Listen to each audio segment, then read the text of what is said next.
Doctor Prasadarao గారు లాంటి వాళ్ళు ఒక దశాబ్దాలుగా యూనివర్సిటీలో చాలా తక్కువ వనరులతో, ఆర్థిక వనరులతో పరిశోధనలు చేశారు, రికమెండేషన్స్ చేశారు, కొన్ని ప్రయోగాలు చేయడానికి కూడా అనుమతులు కోరారు.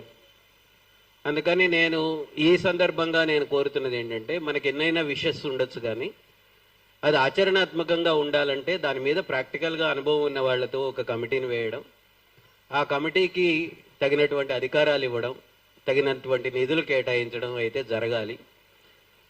చాలా సమస్యలకి రైతు భరోసా ఒక పరిష్కారం అనేటువంటిది ప్రభుత్వాలు భావిస్తాయి, కానీ రైతు భరోసా అతిపెద్ద సమస్య అనేది మేమైతే ఇప్పటికి అనుకుంటున్నాం.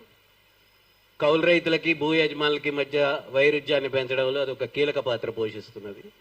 ఆ సమస్య పరిష్కారం కావాలంటే కూడా రైతు భరోసాకి ఇచ్చేటువంటి నిధుల్ని చాలా అవసరమైన అనేక పనులకు కేటాయించడం ద్వారా చేయాలి. అందులో ఇందాక ప్రసాదరావు గారు సూచించినట్టు సోలార్ ఫెన్సింగ్ లాంటి దానికి సబ్సిడీ మీద రైతులకు పెద్ద ఎత్తున అందించడానికి, లక్షలాది ఎకరాల్లోకి తీసుకువెళ్ళడానికి కూడా 3-4 వేల కోట్లు కూడా కావు. మేము ఒక ప్రయోగం చేస్తున్నాం. యాదాద్రి జిల్లా భువనగిరి జిల్లాలో తుర్కపల్లి మండలంలో 25 మందికి రైతులకి కూరగాయలు వేయాలనేటువంటి ప్రయత్నంలో ఒక 35,000 రూపాయలు ఎకరానికి ఖర్చు పెట్టి ఒక సిఎస్ఆర్ ప్రాజెక్టుతో వాళ్ళ మీదకి సబ్సిడీ ఒక 20,000 ఇప్పించి ఒక 15,000 రైతు పెట్టుకొని చేస్తున్నాము. ఇప్పుడు ఒక 20 మంది ఆల్రెడీ పెట్టుకున్నారు, కూరగాయలు వేశారు.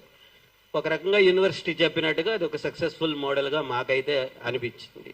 అంటే ఎంతో కొంత. కానీ సోలార్ ఫెన్సింగ్ చిన్న సన్నకారు రైతులు, కూరగాయల రైతులందరూ అంత ఖర్చు పెట్టి వేసుకోలేరు. పెద్ద రైతులు వేసుకోవచ్చు.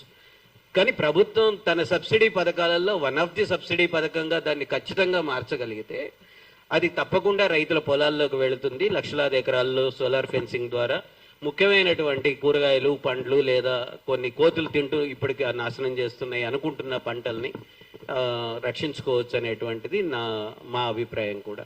రెండవది, నిజంగా ప్రసాదరావు సార్ అన్నట్టు ఎంత